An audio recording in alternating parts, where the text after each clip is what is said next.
Bonjour à tous et bienvenue dans l'entrevue, l'interview sport décontractée. Aujourd'hui, nous recevons Romain Magellan, ancien rugbyman professionnel. Allons, on perd pas plus de temps, on passe à l'interview générique.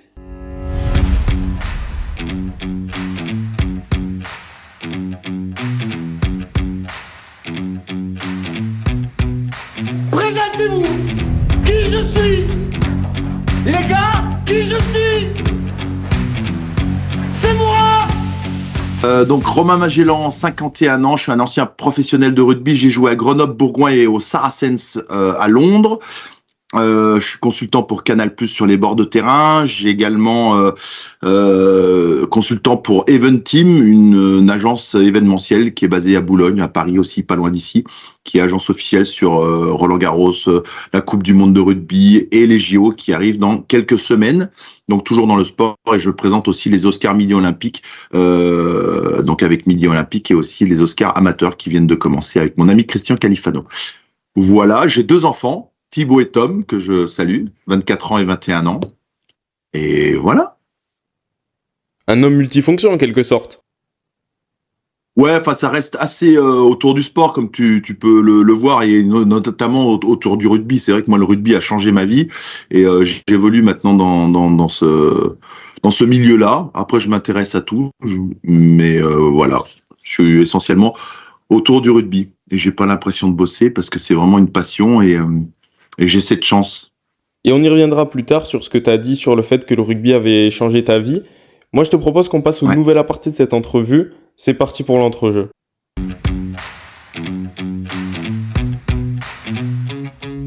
Toi, t'as toujours joué au rugby ou c'est quelque chose qui est venu plus tard dans ta vie ?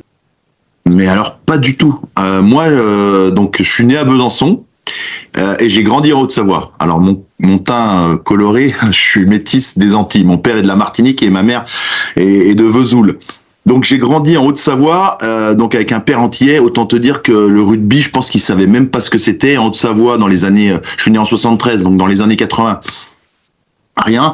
Et je suis allé au rugby, non mais comme quoi la vie, grâce à quelqu'un de Besançon, un pied noir de Besançon, qui était dingue de rugby. C'est pareil, Besançon, l'Est, il n'y a pas trop de rugby.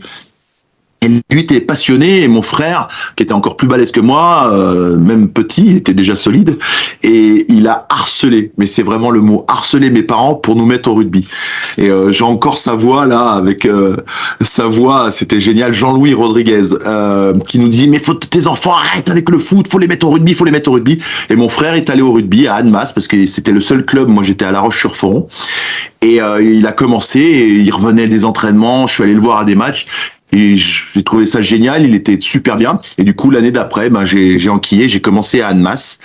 Et Annemasse, après j'ai fait 1 an à Annecy parce que j'ai fait des études. Enfin, des études.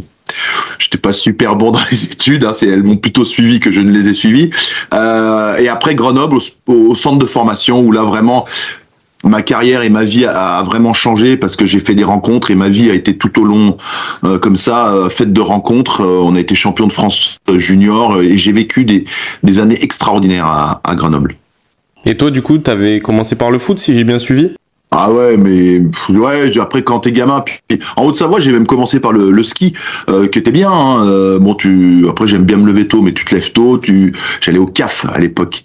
Après j'ai fait du foot, ouais, en sport co, et j'ai commencé avant-centre, milieu de terrain. Je me rappelle, j'étais trop gros, les maillots des gamins, je sais pas, j'étais en moins de 8 ou moins de 10, et j'arrivais même pas à rentrer dedans. Et j'ai fini gardien et après remplaçant. Et là, je me suis dit, Romain, tu recules, et à un moment, il va falloir peut-être changer de sport parce que tu vas pas jouer souvent. Et ouais, j'avais commencé par le foot à La Roche-sur-Foron. Ok. Toi, comme tu l'as dit, tu jouais pilier, tu faisais 1m92. T'as toujours eu ce gros physique ou c'est venu après, avec l'adolescence, la puberté ? Ouais, non, j'ai toujours été, j'étais même gros, hein. Petit, je jouais 2e ligne en junior, et il y a Bernard Liberator qui était en FIRA à l'époque, qu'on appelait ça, qui s'était blessé. Il était pied droit, et Alain Righetti, mon entraîneur de l'époque en junior Réchet à la Grenoble, il a fait le pari de me mettre à pilier droit. il m'avait essayé à gauche, mais j'étais pas bien, mais à droite, j'étais bien calé, j'étais bien. Et donc première année junior, et après j'ai gardé la place, j'ai joué en Réchelle comme ça, et on a été champion de France avec Brouzé notamment, pour ne citer que lui. Olivier. Tu parles de tes années espoir et junior à Grenoble avec qui tu as été champion de France, Réchelle. On dit souvent que c'est les plus belles années. Est-ce que c'est le cas pour toi? Ah mais regarde, ça se voit pas, mais j'ai des frissons. Et je le dis à tout le monde, je l'ai même dit à mes enfants, ce qu'on vit en junior, parce qu'en junior, t'es encore pas tout à fait un homme, et puis tu te cherches. Et là, on était, moi j'étais au centre de formation, donc on était 16 dans le centre de formation. Quasi les 16 jouaient en junior Réchelle, donc on vivait ensemble, mais vraiment on dormait ensemble. Et le fait d'avoir gagné, d'être allé au bout du championnat et d'avoir été champion de France, c'est les meilleures années de ma vie. Même Olivier Brouzé, qui a eu 72 sélections en équipe de France, il a fait 3 Coupes du Monde, il dit à tout le monde que c'est ses meilleures années. Donc t'imagines bien, parce que tu vis des moments exceptionnels. Après, effectivement, moi j'ai pas eu la chance de faire des Coupes du Monde comme Olivier ou même des sélections. J'ai fait France 1, mais jamais la vraie équipe de France. Mais ce qu'on a vécu en junior, notamment grâce à nos entraîneurs Alain Righetti et Gilles Feutrier, et on avait un groupe, mais c'était juste magnifique, quoi. Et ouais, c'est mes plus belles années. Puis ça a changé ma vie. Et c'est des liens qui restent à vie, ça, quand t'es champion de France avec des mecs.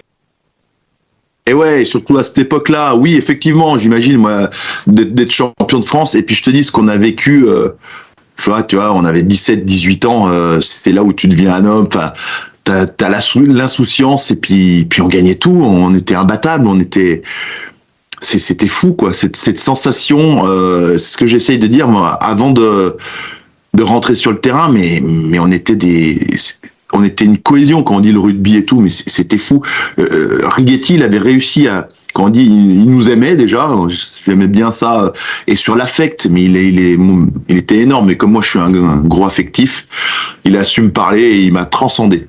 C'est magnifique les entraîneurs comme ça qui arrivent à tirer le meilleur de chacun. Il n'y en a pas beaucoup. Bah, je sais pas s'il y en a pas beaucoup, mais moi, après, je fais aussi des interventions en entreprise de temps en temps, et j'aime bien faire ce comparatif. Je dis, déjà, à la base, tout au sommet de la pyramide, t'as le président. Et ça pourrait être valable dans la société, si tu vois ce que je veux dire. Le président, il impulse quelque chose, et après, forcément, t'as l'entraîneur, le coach, ce qui peut être le manager dans une équipe, et c'est au manager d'aller chercher le meilleur de chacun. On est tous différents dans la société, au rugby et tout, c'est pour ça que je dis toujours le rugby, c'est l'école de la vie. Parce qu'on est tous différents. Moi, j'étais très affectif. Brouzé, lui, il parlait pas trop, pour ne citer que lui. On avait un autre joueur qui était introverti au possible. Mais chaque personne est différente, et puis ça apprend aussi. Moi, j'étais un peu grande gueule. Des fois, je me la fermais parce qu'il fallait écouter les autres et tout. Le gars qui était un peu renfermé dans son coin, on essayait avec la joie de vivre et tout. Il est pas devenu extraverti, mais ça l'a ouvert un petit peu plus. Bien sûr, dans les valeurs de respect, de convivialité, de sacrifice, tout ça, ça a vraiment un sens, et ça impulse quelque chose. Et un bon coach et un bon manager, c'est ça, c'est aller chercher le meilleur de chacun pour que ensemble il ait une vision, qu'on aille tous dans le même sens, et c'est ça que je trouve magnifique, et ce que Alain Righetti a su à merveille faire, et c'est sûr que quand t'as 17 ans, t'es très malléable, donc c'est plus facile. Moi, tu vois, on m'a demandé, ouais, t'as pas envie d'entraîner. Si j'avais envie d'entraîner, ça serait, je pense, cette catégorie-là, parce que tu peux encore mettre ta patte, j'allais dire, c'est-à-dire tu peux les transformer un petit peu. Après, quand ils ont 25 ans, c'est déjà des hommes, ils ont déjà leurs convictions et tout, ce qui est bien, hein, je dis pas. Mais tu peux plus, je pense, influencer la personne et en faire ce que tu veux. C'est peut-être péjoratif de le dire comme ça, mais bon, c'est comme ça que je vois les choses. Tu parlais des valeurs du rugby, la convivialité, le respect, l'entraide. Est-ce que ces valeurs-là, tu les as retrouvées, que ce soit dans les sports individuels que tu as pratiqués comme le ski, ou les sports co comme le foot? Ah non, le foot, tu vois, quand je jouais au Saracens, j'étais avec Thomas Castagnède, Abdel Benazi, et Thomas, il était pote avec Thierry Henry et Pires, et on est allé voir des matchs à Arsenal et tout, et je te parle de ça, c'était en 2001. Et j'aime bien le foot sans plus, hein, très honnêtement, parce que il y a des valeurs qui ne me correspondent pas, même si c'est un sport co. Mais le rugby, c'est le seul sport au monde où c'est le seul sport collectif de combat. Donc t'as beau tourner comme tu veux, c'est le seul. Et implicitement, du fait de ça et de ces règles, eh ben ça t'amène l'humilité, ça t'amène le respect, ça t'amène toutes ces valeurs qui sont, à mon sens, essentielles à la vie. On se porterait mieux dans notre société aujourd'hui si tout le monde jouait au rugby. Ça n'empêche qu'il y a des connards au rugby, hein, on n'est pas parfait, loin de là. Mais moi, je dis toujours, un rugbyman, ça doit être quelqu'un de irréprochable sur le terrain, mais aussi en dehors. C'est pour ça que je dis que ça fait normalement de bons hommes dans la vie. Et qu'on a plutôt bonne presse quand t'es rugbyman, parce que tu as justement ces valeurs, même si elles se perdent un petit peu. Moi, je me bats et je sais pas si je vais pas militer l'année prochaine, mais plus ça va, il y a un truc qui m'agace au plus haut point, c'est quand ça siffle dans les stades. Tu peux supporter à fond ton équipe, tu peux même aller huer sur une action quoi, mais au moment où le mec il pose son ballon pour la pénalité, moi je rêverais, et ça existait et ça existe encore, qu'il y ait un silence absolu dans le stade, et c'est là qu'on peut faire la différence. Et je me bats tous les jours pour dire aux supporters, oh, on n'est pas au foot, on est au rugby, c'est à ce moment-là pile qu'on peut se montrer différent et qu'on peut montrer je dis ça, la grande classe du rugby, c'est-à-dire le respect, et fermer notre gueule, laisser taper la pénalité, et après tu peux crier, taper dans tes mains, même siffler sur certaines actions ou encourager ton équipe, mais à ce moment-là précis, ne sifflons pas, quoi. Montrons notre différence à ce moment-là. Et maintenant, ça devient on laisse aller. Et moi, tous les jours, donc tu penses bien, je suis au contact je le dis à la Ligue, je le dis à Canal, je le dis aux joueurs, je le dis au président, je le dis à tout le monde, ce truc. J'ai dit, c'est à nous d'être les garants de ça. Et on doit pas faire, ouais, parce que j'en parle, je dis, ouais, mais tu te rends compte, à Toulon, comment tu veux faire? Mais bien sûr qu'on peut faire, si tu y crois pas, même à Toulon, qui sont des fervents supporters, j'adore Toulon, Mayol, cette ambiance, cette ferveur, fais le pilou-pilou, il n'y a pas de souci avec ça, mais au moment, mais ça serait d'autant plus la grande classe internationale. T'imagines le pilou-pilou, ou quand il sort sa gueule et tout, et au moment où tu tapes la pénalité, plus un bruit. Et ben moi, là, je dis, on est au-dessus de tout. Et je rêve de ça. Et je me battrai tout le temps pour garder ces valeurs, et notamment ce petit détail qu'on laisse petit à petit aller, parce que maintenant, de plus en plus, il y a à Vannes, que j'adore ce club, parce que notamment grâce à son speaker, je connais pas tous les speakers, mais bon, j'ai fait tous les stades de Pro D2 et de Top 14, donc je les rencontre, mais qui fait chute, et tous les spectateurs à Vannes respectent ça. C'est juste magnifique. Tu serais pas trop à l'aise en pesage à Aimé Giral pendant une pénalité, quoi? Ah ben non, mais moi quand je suis en bord terrain Canal, je me retourne, je lève les bras et je comprends pas en fait. Je comprends que tu sois passionné, tu as le droit de supporter, tu peux même siffler à d'autres moments, si tu veux, sur une action, sur un gros plaquage, ou sur un fait de jeu, l'autre qui pousse, tu le siffles, un mec qui a fait un peu le con et tout, il sort, c'est pas pareil. Mais au moment de la pénalité, là c'est le silence, parce que déjà le buteur il y est pour rien, mais tu peux, et gardons ça, quoi, gardons ça, c'est ce moment-là qui pour moi est sacré et à sacraliser, ce moment de la pénalité où il y a le silence dans le stade, qui reflète tout. À ce moment-là, t'as toutes les valeurs du rugby qui sont concentrées et ça dure 1 minute, c'est même 30 secondes. Si on peut pas fermer nos gueules pendant 30 secondes, et après tu repars, pas de souci. Alors, changement de sujet total. En 1997, tu pars jouer en Australie, à Canberra. T'y restais que 3 mois. T'avais peur des araignées et des crocodiles? Putain, mais t'es bien renseigné, hein? T'as vu ça où? J'ai vu ça sur un site de grande confiance qui s'appelle Wikipédia. C'est marqué, ah ouais. Exactement, ouais. Là, pareil, je suis au bataillon de Joinville. J'étais au bataillon de Joinville avec Colazo, je te donne les plus connus, Colalozo, Arletas, qui est maintenant entraîneur de l'équipe de France, Jérôme Darey, qui est entraîneur de l'équipe de France A7, il y avait Jean Daudet, il y avait, j'en oublie encore, hein, Cédric Baudou, qui est le patron du rugby à France 2. Bon bref, je suis au bataillon de Joinville, c'est pareil, on dit les frères d'armes et tout, on a passé une année magnifique, et on part en tournée en Australie, et moi j'ai toujours rêvé de jouer à l'étranger, et je pars et je décide de trouver un club, et j'ai trouvé un club, et je suis resté avec Michel McCurdy, c'est le mari de Hélène McCurdy qui fait les bords de terrain pour France 2. Bref, je suis avec lui et je reste 3 mois jouer dans un petit club qui s'appelle, à côté de Canberra, les Kookaburra, qui était Il y avait la grande équipe de Canberra, c'était les Brumbies. Et c'était le niveau en dessous, et super expérience, je me suis fait des potes, je suis allé à la chasse aux kangourous, enfin, une expérience magnifique, l'étranger, j'ai un peu appris l'anglais grâce à ça. Donc c'est 97, moi les dates, par contre je suis super nul. Du coup, à ton retour en France, tu signes à Bourgoin en 99, vous faites une super saison. Vous hissez en finale de Coupe d'Europe que vous perdez contre Clermont, et en finale de Coupe de France que vous perdrez aussi. Est-ce que c'est le plus gros regret de ta carrière de ne jamais rien avoir gagné en France ? Ouais, non, bah oui, puis perdre une finale, ça fait toujours mal. C'est vrai que les années Bourgoin sont magnifiques. D'ailleurs, tu vois, j'ai eu un texto, les anciens de Bourgoin, là, avec les Chabal, Nalège, Julien Frier. Et il y avait une grosse série, on se revoit un peu aussi de temps en temps. Et Julien Bonner. Ouais, c'est frustrant parce que moi, tu vois, j'avance, je vois plutôt le présent, je vis super bien le présent, un petit peu le futur, mais je suis vraiment du prends-zéro. Les dates, tu vois, tu m'auras dit en quelle année t'es parti en Australie, j'aurais pas su te répondre. Mais ce qui me fait bizarre, c'est que là, il y a 1 an ou 2, c'était des cassettes, moi à l'époque, mais c'était déjà filmé, et quelqu'un les avait numérisées, et j'ai regardé le match vite fait. Et ça fait super bizarre, je me vois sur le terrain, et je sais qu'on a perdu, mais je me dis putain, on aurait jamais. Je vivais le match comme si on pouvait encore le gagner, quoi.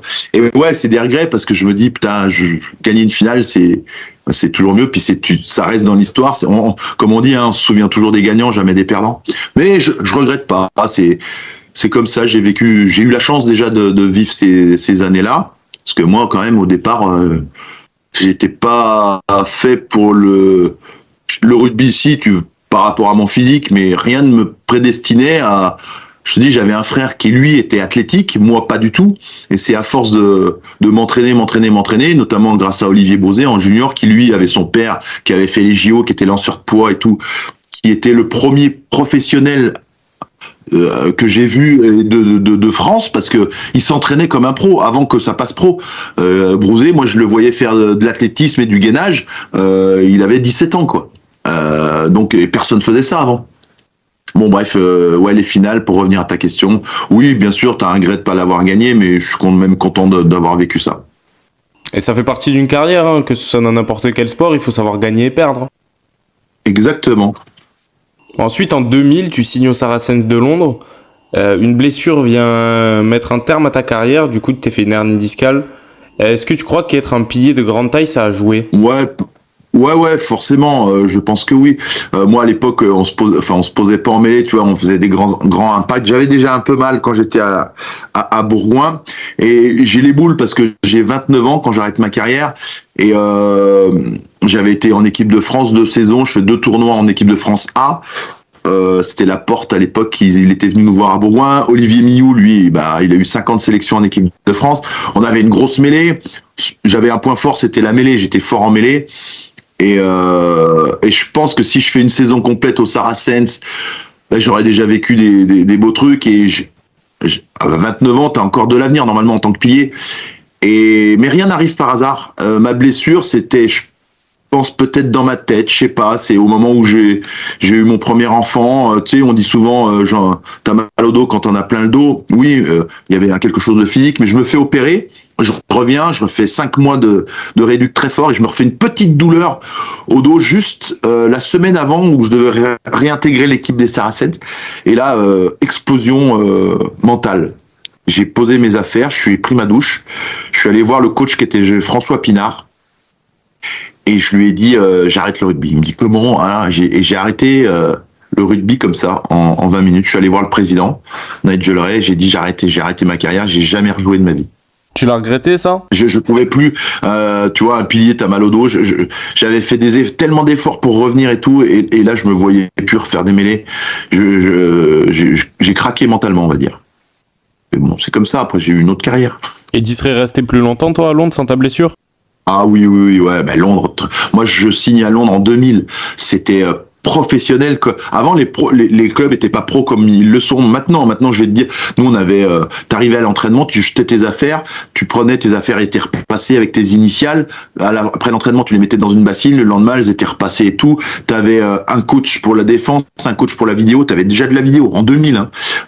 On avait 2 masseuses, t'avais déjà dans le club, tu mangeais sur place, t'avais une cantine, enfin t'avais des infrastructures, c'était dingue. Moi je suis arrivé, j'ai fait waouh.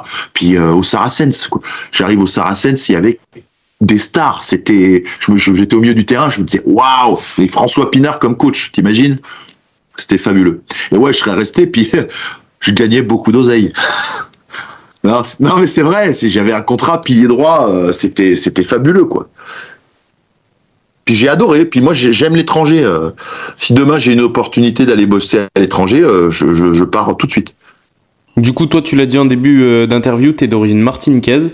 Est-ce que tu penses qu'un joueur qui aujourd'hui évolue en Outre-mer peut avoir une formation complète et continuer toute sa formation par exemple en Martinique, ou alors est obligé de venir en métropole pour devenir pro? Ouais, non, il doit venir en métropole parce que ce soit, je vais te parler de ceux que je connais, hein, et notamment il y a Mathieu Bastaro qui m'avait invité l'année dernière, je crois qu'il le refait cette année, la Mêlée des Caraïbes, pour développer un peu le rugby là-bas. Donc lui c'était en Guadeloupe. T'as des centres de formation, mais après faut basculer sur la métropole pour venir au centre de formation, parce que il y a des structures, hein, ça se développe, mais par exemple de mémoire, hein, je crois que t'as 4 clubs, je pense au Robert, tu sais, il est d'origine là-bas, il a pas joué là-bas. Mathis Lebel de Toulouse, il est de la Martinique, il est du Robert. Mais si tu veux passer professionnel, il faut venir en métropole, forcément. On en a eu encore l'exemple avec le cas de Maël Moustin, champion du monde avec les Bleuets l'année dernière et qui maintenant du coup joue à l'UBB. Ouais, exactement, tu vois. Non, mais il y a des gabarits. Alors c'est pas les mêmes, tu vois, Wallis et Futuna qu'aux Antilles. Puis les Antilles, c'est mais football. C'est les gars ne parlent que de la balle ronde, parlent pas le rugby là-bas. Est-ce que pour toi on devrait mettre un peu plus l'accent sur ces clubs et les développer?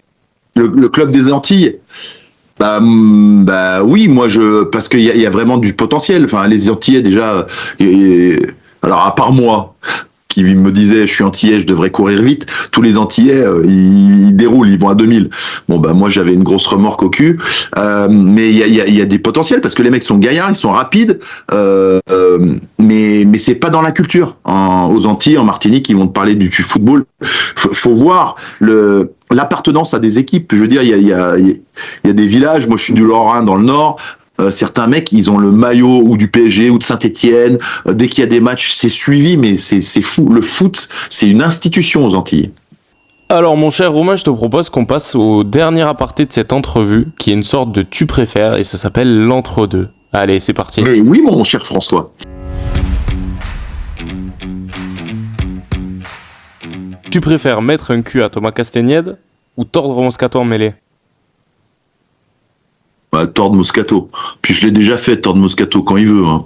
Et comme ça, il a une grande bouche, mais après, physiquement, j'ai toujours tordu. Tu pourrais lui demander. Castagnède, je pourrais même pas l'attraper. Donc Thomas, non, mais tordre Moscato en mêlée, ouais. Après, sur un ring, je sais pas si je monterais en face de lui. Maintenant, peut-être, je sais pas. Tu préfères te faire saccager ta chambre par les joueurs de Brive ou alors te faire repeindre ta voiture avec le bœuf? Ah, redis. Du coup, tu préfères te faire saccager ta chambre par les joueurs de Brive ou alors te faire repeindre ta voiture avec de l'œuf et du sirop par les brivistes? Je vois que t'es bien renseigné. Putain, c'était une belle époque, ça, tu vois. Je te raconte la petite anecdote quand même. C'était pour les Oscars Midi Olympiques. Et je vais à Brive, il y a une réception, je sais pas quoi, j'avais une piole à l'hôtel, je sais plus quel hôtel à Brive, et je rentre le soir, on avait peut-être bu 2-3 bières, je sais même plus. Il m'avait saccagé mes affaires et tout. Et moi je suis très joueur, je faisais ça en junior et tout. Je leur ai dit les gars, j'ai rigolé et tout, puis c'est devenu un petit peu, puis une année après, j'y retourne, pareil pour l'Oscar. Alors le premier, je crois que c'était Arnaud Mella, le deuxième c'était comment il s'appelle, celui qui est le centre qui a le bandeau, merde, comment j'ai oublié son nom, qui a été entraîneur aussi, on l'appelle faut que je retrouve son nom, c'est pas possible. Arnaud Mella, c'est Mignardi. Arnaud Mignardi. Bon bref, et lui pareil, c'était son Oscar et je l'amenais sur un circuit faire de la voiture et tout, et le matin on devait partir tôt et tout, je retrouve ma bagnole en bas, des œufs, en plus la bagnole de Locke elle était neuve, le mec il me dit oui elle a 20 km, des œufs, de la farine, ça avait tout collé pendant la nuit et tout, et je dis ok rigolo, donc je galère à tout nettoyer tout ça, on part faire notre truc, et moi comme je suis joueur, je suis taquin, une autre fois je reviens, j'avais prévenu un paysan de Brive, je lui ai dit écoute, faut que tu me trouves du fumier. J'avais trouvé l'adresse de Mignardi justement et j'avais prévu de lui verser 1 tonne de fumier devant sa maison. J'atterris à Brive, je me rappellerai toujours, et le paysan il m'appelle, il me dit putain j'ai l'attache de marmore qui a pété et tout, je peux pas le faire. Du coup je me suis levé je suis allé acheter des trucs et pareil je lui ai mis, en plus il y avait ses beaux-parents devant sa maison, sa boîte aux lettres, je lui avais mis des œufs, du PQ, de la farine, plein et voilà. Mais moi je trouve, j'aime bien, je suis joueur là-dessus. Mais je dis toujours, si tu joues, je vais me venger et je ferai pire. Et j'ai zéro limite là-dessus. Donc, je suis très joueur. Tu préfères apprendre l'anglais à Patrick Arletaz ou que lui t'apprenne le catalan? Ah, je l'adore. Je t'ai dit, j'étais au bataillon de Joinville avec lui. C'est un mec, et on a un petit point commun. On a un enfant né le même jour, la même année, avec le même prénom. Mais sauf que le mien, il s'appelle Thibaut, T-I-B-O, ça veut dire petit bisou en entier. Ben moi, un Thibaut, 2 Thibaut. Et lui, T-H-I, enfin, le Thibaut normal. Bon, pour la petite anecdote, Arletaz, je vais jamais lui apprendre l'anglais parce que c'est pas une tête à rue, mais il voudra pas. Par contre, je veux bien qu'il m'apprenne le catalan, avec grand plaisir. Et bon, on lui fera passer le message. Ouais, je veux bien. Du coup, toi, tu préfères remettre des Oscars Middle jusqu'à tes 75 ans ou alors animer le banc de tout jusqu'à ce que la France soit championne du monde? Alors, je vais te dire, j'adore présenter les Oscars Midi Olympiques.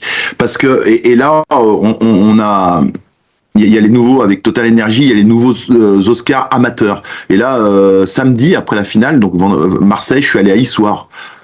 Et je suis allé dans un club amateur où il y a encore je dis pas qu'en top 14 et en Pro D2, il y a plus ça, mais des valeurs, tu vois, où t'as les espoirs qui jouent en levée de rideau, le terrain, bon, c'est pas synthétique, c'est en extérieur. Tu vois, tous ces trucs que moi, je suis un vieux, j'ai 50 ans, et j'aime bien, il y a des choses qui me ressemblent plus, ou qui sont encore là, et en tout cas à Histoire, et le rugby amateur, j'adore. Bon, bref, et j'adore les bords de terrain parce que c'est le moment que je préfère dans les bords de terrain. Je me mets toujours à la sortie des tunnels et j'attends que les équipes sortent et j'essaie de croiser des regards. Et tu vois là, il y a une intensité forte et j'adore. Moi, je préfère être en bord de terrain que là-haut en cabine commenter. Bon, j'ai pas le talent d'ailleurs pour y être, mais j'adore mon métier, moi, de toute façon. Donc, j'ai le droit de dire les deux. Je dis les deux. Allez, on te l'accorde. Merci. Tu préfères animer avec François Trio ou avec Isabelle Iturburu? Ah putain, peut pas faire un trio justement. Allez, je vais dire François Trio parce qu'on reste au rugby, parce que si Isa, je vais pas présenter, je suis pas Saliagas, c'est Saliagas qui s'appelle? Ouais, c'est ça. Aliagas. Aliagas. Ouais, bon bref. Tu préfères payer l'addition après un repas avec Olivier Millou Oui. ou alors la note du bar après une bringue avec Chabal? Alors Seb, il boit pas tant que ça. Mais il est un peu comme moi, il est excessif. C'est-à-dire que s'il se la colle, il va se la coller. Moi, je veux faire une bonne gamelle et après faire la bringue. La convivialité, c'est important. Puis je veux bien payer parce que ça me dérange pas. Je suis pas une pince. Eh bien, Romain, c'est déjà la fin de cette entrevue. Merci de m'avoir donné de ton temps. Déjà? Ben, mince. Ouais. Je te remercie de m'avoir accordé de ton temps. Qu'est-ce qu'on peut te souhaiter, toi, pour la suite? Écoute, moi, juste ce que ça continue. Je suis heureux de ce que j'ai. Je vois plutôt le verre à moitié plein. On peut toujours espérer mieux, mais j'ai déjà la santé. Mes enfants ont la santé. Je suis un privilégié, moi, déjà. Donc, juste que ça continue, c'est déjà beaucoup. Et voilà. On te le souhaite. Allez, à la prochaine. Merci beaucoup, François. Ciao.